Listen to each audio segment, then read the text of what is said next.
The loud, angry banging on her door shook the entire apartment. Jenny's heart leaped into her throat. She opened the door to find a furious mob of her neighbors, led by the gossip queen, Mrs. Wanda. Their eyes burned with hate. "We know what you do here," Wanda shouted, pointing a finger at Jenny's face. "You deceive us with your calm face. You are planning something behind all our backs."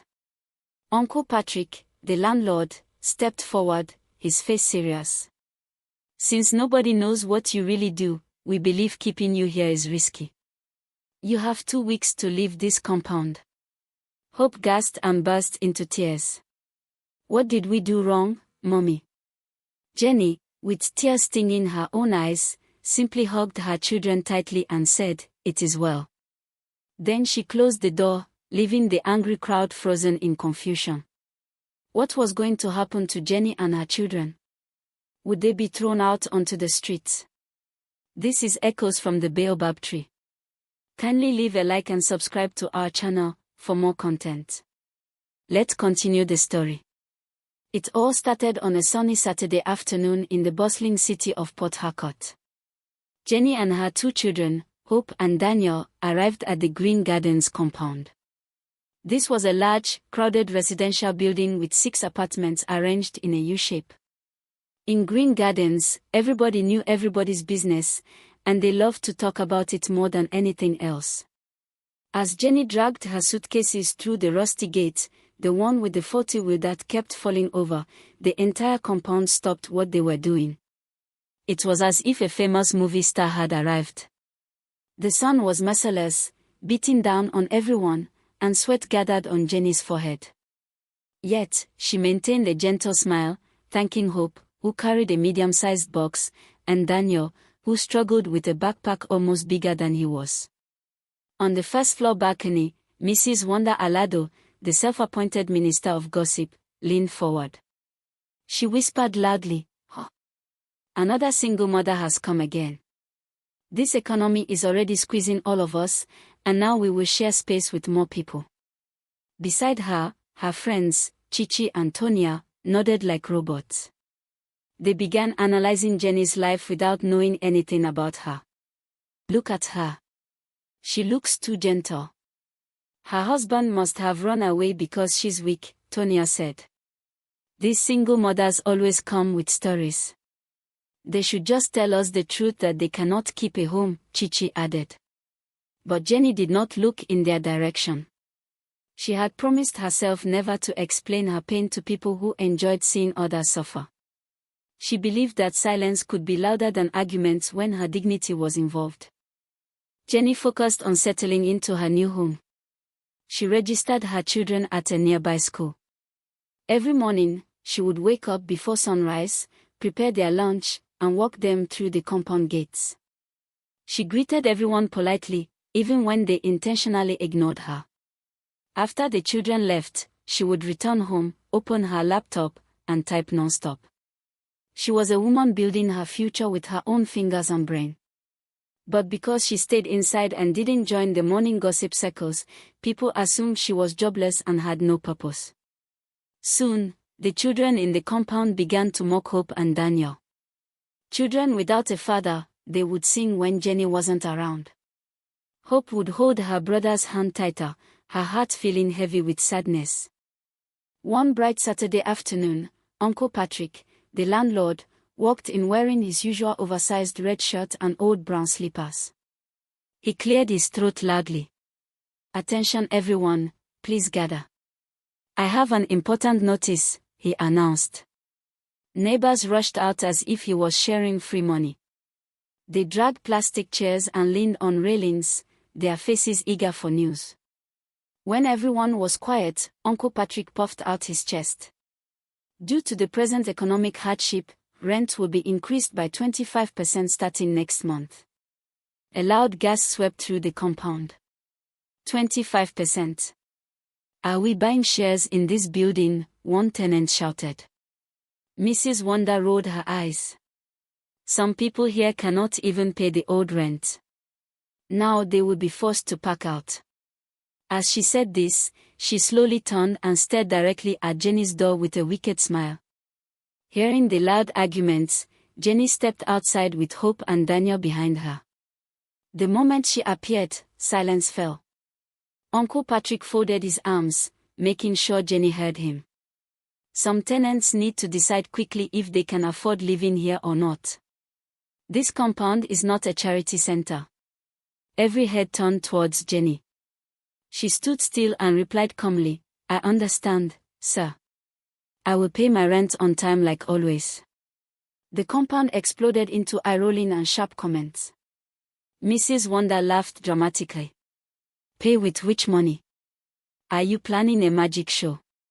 Jenny ignored them and returned inside, choosing peace over war, even when the insults beat against her heart like a drum. A few days later, another humiliation landed.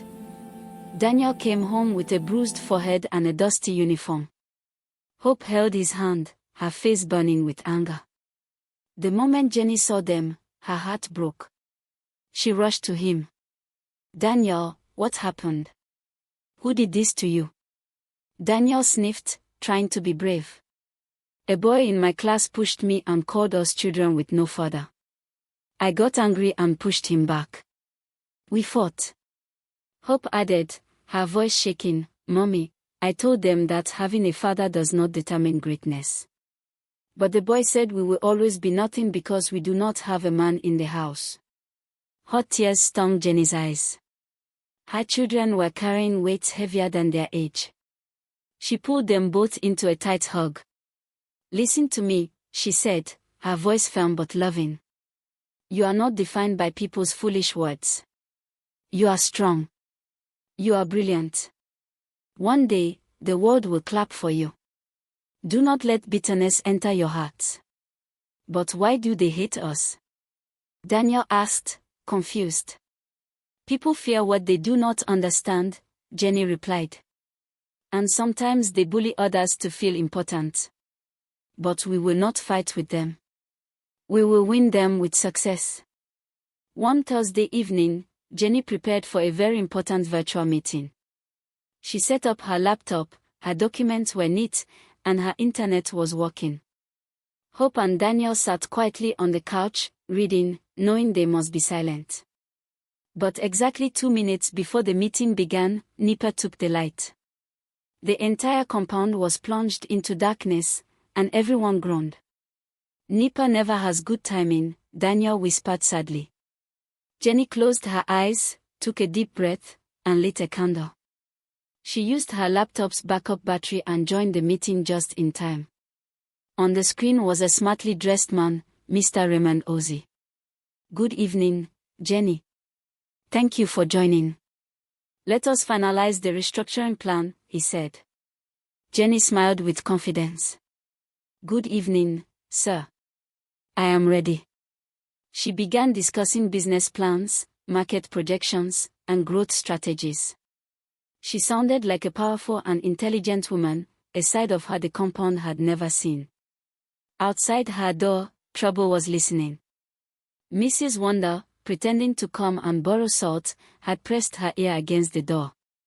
She heard Jenny say, "If we implement the restructuring, projected returns will increase by 80%, the partnership with international affiliates has been secured."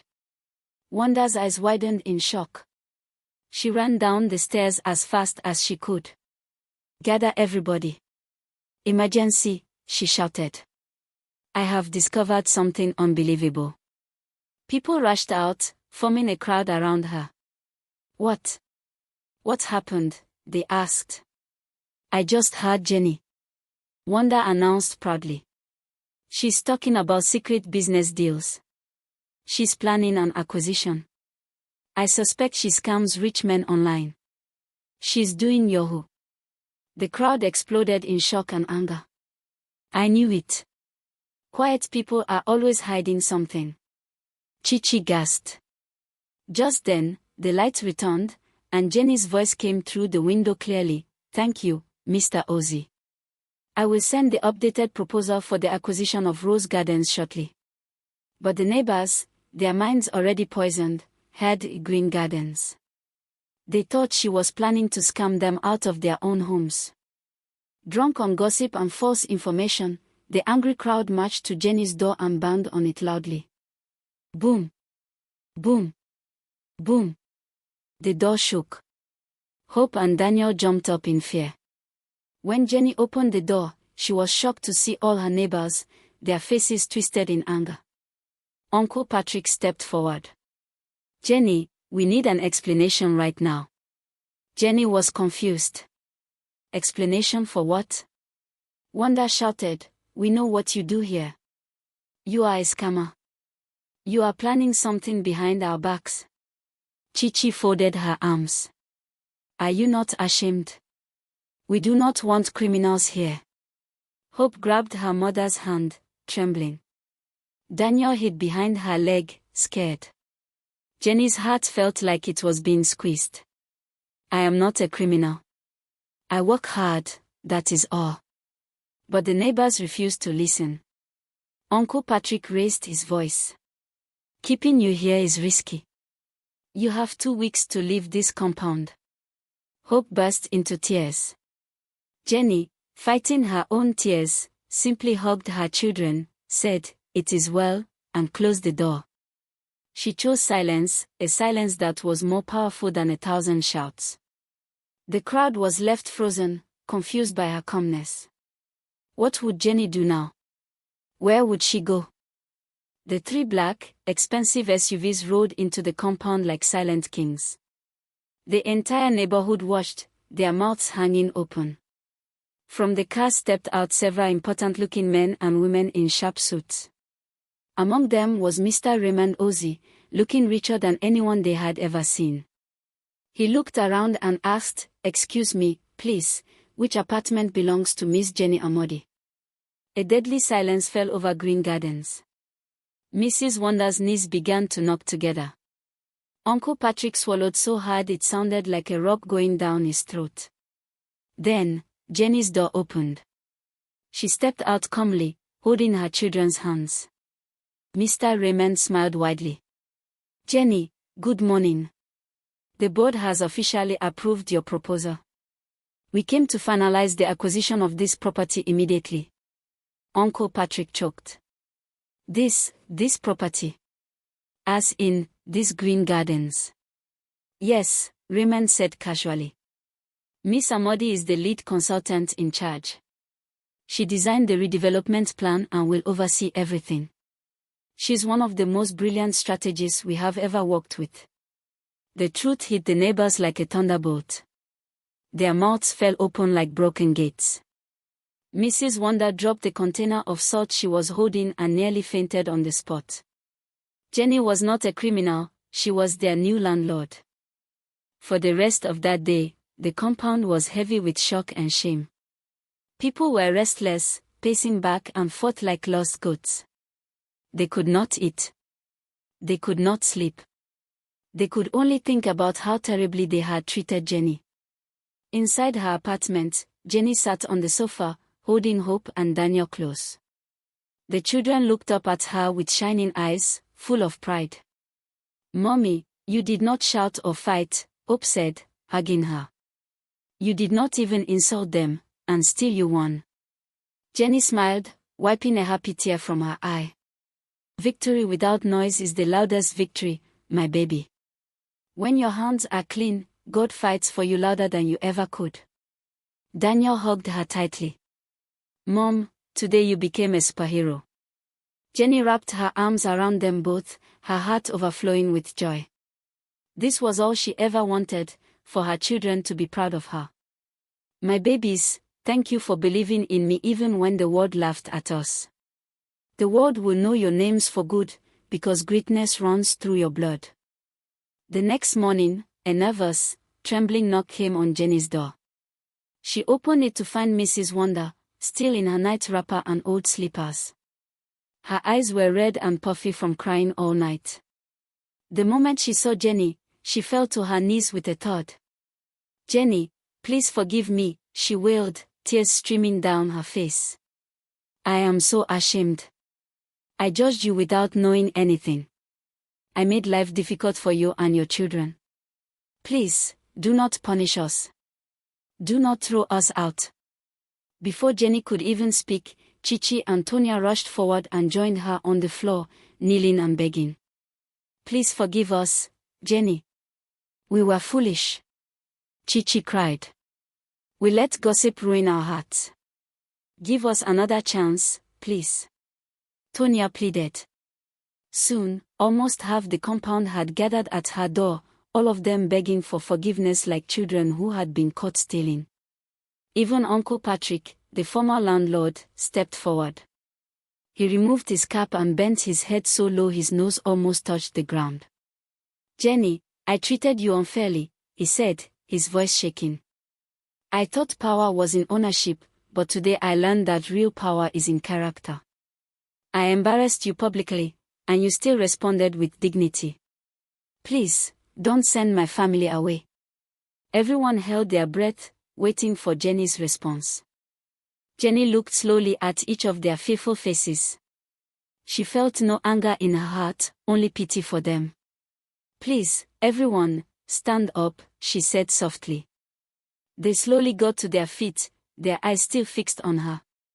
I forgive you, Jenny announced, her voice clear and calm. I forgive you truly. Hatred cannot live where forgiveness grows.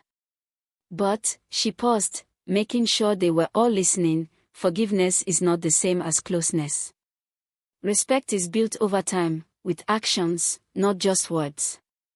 A sigh of relief swept through the crowd. You will not be punished, Jenny continued.